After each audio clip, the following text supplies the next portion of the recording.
Bonjour les filles et les garçons, je suis ravie de vous retrouver. Aujourd'hui, je vous propose la recette de la pâte à tartiner orientale. Un savoureux mélange d'amandes, de mélasse noire, de sucre de canne, de noix de coco et quelques épices. Ultra saine, nutritive et gourmande.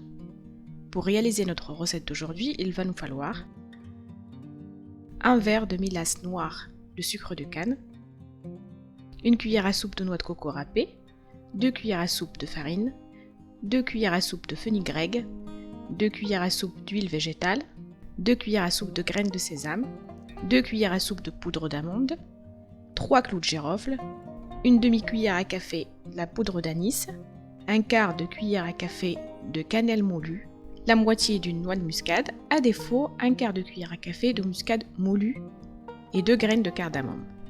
Je commence tout d'abord par réduire tous mes épices en poudre dans un pilon ou dans un moulin à café.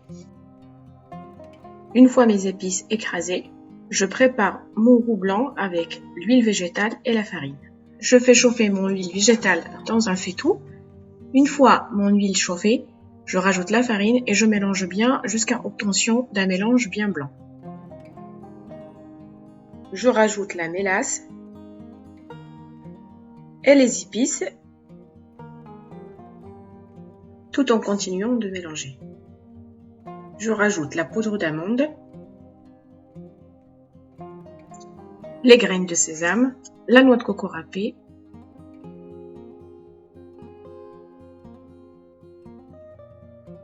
et je continue à mélanger et faire cuire mon mélange sur un feu très doux jusqu'à ce qu'elle épaississe.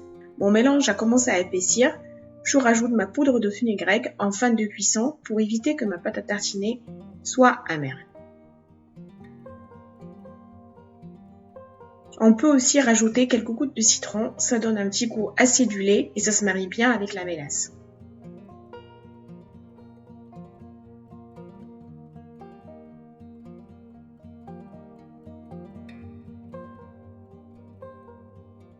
Notre pâte à tartiner est enfin prête, transférez-la dans une boîte en verre fermée hermétiquement et conservez-la dans un endroit frais et sec ou au réfrigérateur.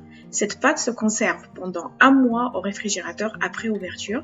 J'espère que la recette d'aujourd'hui vous a plu. N'hésitez pas à la tester chez vous et laissez-moi vos avis dans les commentaires. Je vous dis à très vite.